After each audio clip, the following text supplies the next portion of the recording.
Ka BGP hameglia hakasni baar kala penlong ya kejingelang jong core committee harengkat kejingdon lang National Vice President Dr. M. Chuba Au ubadai pe ya BGP hakane kejela. Wala uni ulong yalam kwa ban kren sekilar patai kubor hakane kejingwan ke baningkong jong kum unong pe ya ka BGP hameglia. Henry President ke BGP meglia unit uba Ernest Maury ulong ba hakane kejingwan jong Dr. Au kum unong pe nongkmi ya keseng hakane kejela. Layakren bon kimat hapo core committee khamtam benang penklan shu ya keseng habarok kawe kejelam. Habakeli sapang kejinge per kanongrim hapadeng kinongkit kam keseng bat ki MLA keseng khamtam hakabayade ba kejing tenok bamsap apok sarkar MDA bala kenok dak BGP uba Maury ulong ba kejingkren ki bala penpau dak ki MLA kita uba EL hek bat uba san bosulai ki kejing penpau simet jongki om baki persya ya keseng.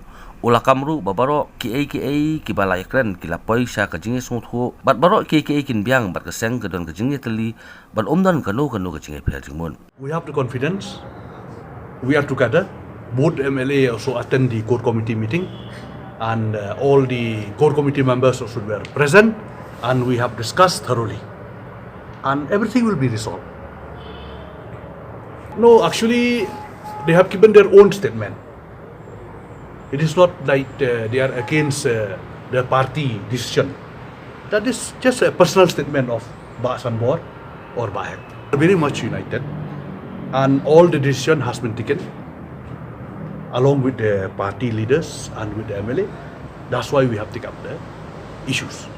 Uba Maury ulong ru ban hakaliang Dr. Auru ula banjor ya kinokit kam keseng banang tradisidom khamtam ban pengklan ya keseng namar kerang kam ban pengkre ya ki election lagade sakadese council ne election MLA. Encourage us to work hard to make the organization more strong so that we can prepare the coming election. We BGP, we always push up the organization to be strong before we go for any election, whether it's a general election or a district council election.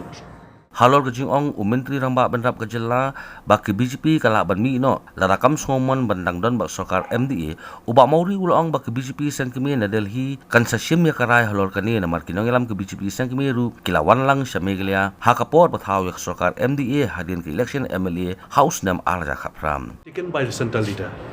When we formed the government also, I think you have seen all the central leaders has taken initiative to form the government, and that decision will take by the central leader.